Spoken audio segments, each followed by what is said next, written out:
décidé aujourd'hui en Conseil de défense sanitaire. Messieurs, à la suite du Conseil de défense sanitaire qui vient de s'achever sous l'autorité du président de la République, je veux ce soir partager avec vous un point de situation sur l'évolution de la 5e vague qui frappe notre pays, sur l'arrivée du variant Omicron qui nous menace à brève échéance, sur la campagne de vaccination qui se déploie massivement et doit encore s'amplifier, sur les mesures enfin que cette situation appelle, tant pour les fêtes de fin d'année que dans la perspective du début de l'année prochaine. La 5e vague Delta est là et bien là, en France comme dans l'ensemble de l'Europe. Elle continue de fortement nous toucher, avec plus de 50 000 cas par jour, même si elle semble se rapprocher de son point culminant. Pour autant, elle se traduit déjà par des tensions fortes sur nos structures hospitalières qui ont quasiment toutes déclenché leur plan blanc à un moment où d'autres pathologies sont très présentes et où nos équipes soignantes sont éprouvées et fatiguées. Je me rends auprès d'elles très régulièrement pour leur manifester le soutien inconditionnel de la nation. À cette situation s'ajoute l'arrivée du variant Omicron. Il se diffuse à une vitesse fulgurante autour de nous en Europe, avec un nombre de cas qui double tous les 2 à 3 jours. Si nous recensons déjà en France plusieurs centaines de cas, nous pensons que ce variant va se diffuser très rapidement, au point de devenir dominant dès le début de l'année 2022, comme il l'est déjà au Royaume-Uni, avec plus de 90 000 cas recensés aujourd'hui. C'est pour cette raison que précisément nous avons décidé de nouvelles mesures de restriction et de contrôle pour les personnes qui arriveront sur notre territoire en provenance de Grande-Bretagne à compter de demain. Nous ne connaissons encore pas tout de ce variant. Si sa vitesse de propagation apparaît beaucoup plus élevée, il ne semble pas plus dangereux que le variant Delta et les données dont nous disposons indiquent qu'une couverture vaccinale complète avec la dose de rappel nous protège bien contre les formes graves de la maladie. Il n'empêche qu'une nouvelle vague de contamination arrive alors même que nous sommes déjà à un niveau très haut et que, je l'ai dit, nos hôpitaux sont déjà sous très forte pression et le resteront dans les semaines à venir. Pour mieux nous préparer et nous protéger, nous devons donc prendre de nouvelles dispositions. D'abord, pour limiter au maximum les risques de contamination à l'occasion des fêtes de fin d'année. Car cette vague survient au moment de Noël, un moment de retrouvailles en famille tant attendu par nos concitoyens après une année une nouvelle fois éprouvante. Après 20 mois de vie avec le virus, les Français en connaissent les modes de transmission et savent donc comment s'en protéger. Cela passe bien entendu par le respect strict des gestes barrières que vous connaissez par cœur, porter le masque, éviter les embrassades, aérer régulièrement les lieux clos, car plus vous aérez, plus vous chassez le virus. Cela passe par une recommandation simple que notre conseil scientifique rappellera dans un avis publié demain. Plutôt qu'un nombre précis, 6, 8 ou 10, appuyons-nous sur un principe de bon sens. Moins on est nombreux, moins on prend de risques. Que ce soit à la maison, dans un restaurant, une salle des fêtes ou un bar, évitons les grandes fêtes, les grands rassemblements ou les grands dîners dont on a vu ces derniers jours, par exemple en Norvège et au Danemark, à quel point ils pouvaient créer des clusters incontrôlables de diffusion virale. Nous faisons confiance à la prudence et à l'esprit de responsabilité des Français. Ils s'étaient déjà manifestés à Noël et au Nouvel An dernier et avaient permis de déjouer les pronostics. Par ailleurs, et c'est un élément fondamental pour limiter les risques, j'invite chacune et chacun, vacciné ou pas, à se tester dans les heures précédant ces moments de fête. Il peut s'agir d'un test PCR, d'un test antigénique, mais aussi tout simplement d'un autotest très facile d'utilisation. Pour ce qui concerne les grands rassemblements et événements en extérieur, notamment le soir du 31 décembre, les préfets interdiront les regroupements sauvages, la consommation d'alcool sur la voie publique et inviteront les municipalités à renoncer à l'organisation de grands rassemblements sur la voie publique, notamment les feux d'artifice ou les concerts, particulièrement quand ils se traduisent par de fortes concentrations et ne permettent ni distanciation ni respect des gestes barrières.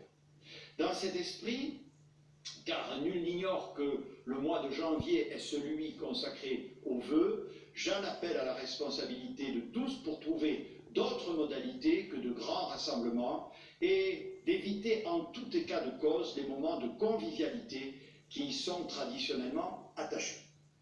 Ces mesures viennent compléter la fermeture des discothèques et l'interdiction des soirées dansantes dans les bars et les restaurants. Elles sont difficiles, je comprends la frustration de devoir se limiter dans ces moments festifs, mais elles sont indispensables et nous les devons à nos soignants. Depuis près de 2 ans, ces derniers se battent pied à pied contre le virus, contre ces vagues successives et ce sentiment d'un combat sans fin. Nous leur devons beaucoup. Nous leur devons d'abord notre reconnaissance pour leur engagement pendant les fêtes, puisqu'ils continueront sans relâche d'être sur le pont. À cet égard, la rémunération des heures supplémentaires réalisées à l'hôpital sera multipliée par 2 à compter de lundi prochain. Et nous avons demandé aux professionnels de ville de se mobiliser pour assurer la permanence des soins pendant cette période. Des mesures seront également déployées pour nos services d'urgence. Mais ce que nos soignants attendent de nous, c'est que nous soyons prudents. Et surtout que nous nous vaccinions. Car aujourd'hui encore, près de 6 millions de personnes ne sont toujours pas vaccinées. Ce n'est plus possible. Pour faire face au virus Delta comme au variant Omicron, notre meilleure arme, notre seule arme en réalité, c'est la vaccination et la vaccination avec 3 doses désormais. Les premières données scientifiques dont nous disposons montrent qu'avec 2 doses, le vaccin semble efficace à 70% contre les formes graves d'Omicron, ce qui est déjà très important. Avec 3 doses ou équivalent, cette barrière de protection augmente fortement et dépasse de nouveau les 90%. Aussi, pour gagner cette course de vitesse contre le variant, nous devons encore accélérer la campagne de vaccination. Nous avons déjà franchi ces derniers jours des records avec, par exemple, plus de 950 000 injections réalisées aujourd'hui, un record. Plus de 17 millions de Français sont pleinement protégés et 25 le seront sans doute d'ici la fin de l'année. Nous nous fixons un objectif plus volontariste encore pour les semaines à venir. Nous avons les doses. J'ai demandé au ministre des Solidarités et de la Santé, Olivier Véran, en concertation avec tous ceux qui font cette campagne depuis de longs mois, élus, professionnels de santé, sapeurs-pompiers, bénévoles, étudiants, d'organiser ces prochains jours les conditions de cette mobilisation exceptionnelle et l'État mobilisera des militaires formés à cet effet. L'accès au rappel sera en outre facilité. Les autorités scientifiques nationales et européennes nous recommandent d'anticiper encore la possibilité de recevoir sa dose de rappel. Eh bien, dès le 3 janvier, ce rappel sera possible dès que l'on aura passé le délai de 4 mois par rapport à la précédente injection et non plus de 5 mois pour faire son rappel. Alors que nous avons laissé du temps, beaucoup de temps, à ces Français qui avaient des hésitations et des doutes, nous renforcerons en janvier l'incitation à la vaccination. Parce qu'il n'est pas admissible que le refus de quelques millions de Français de se faire vacciner mette en risque la vie de tout un pays et entame le quotidien d'une immense majorité de Français qui a joué le jeu depuis le début de cette crise. Alors nous avons décidé, avec le président président de la République qu'un projet de loi sera soumis au Parlement début janvier, notamment pour transformer le pass sanitaire en pass vaccinal et durcir les conditions de contrôle et de sanction contre les faux passes. Désormais, seule la vaccination sera valable dans le pass. Je procéderai en début de semaine prochaine aux concertations préalables sur ce projet, ainsi que sur toute autre disposition utile pour étendre au maximum la vaccination.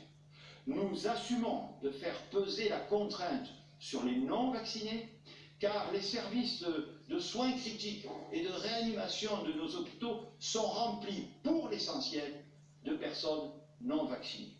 Parallèlement, nous amplifierons les démarches dites d'aller vers en direction des populations vaccinées qui ont pu passer à côté de la vaccination par méconnaissance ou parce qu'elles sont traditionnellement les plus éloignées du système de soins.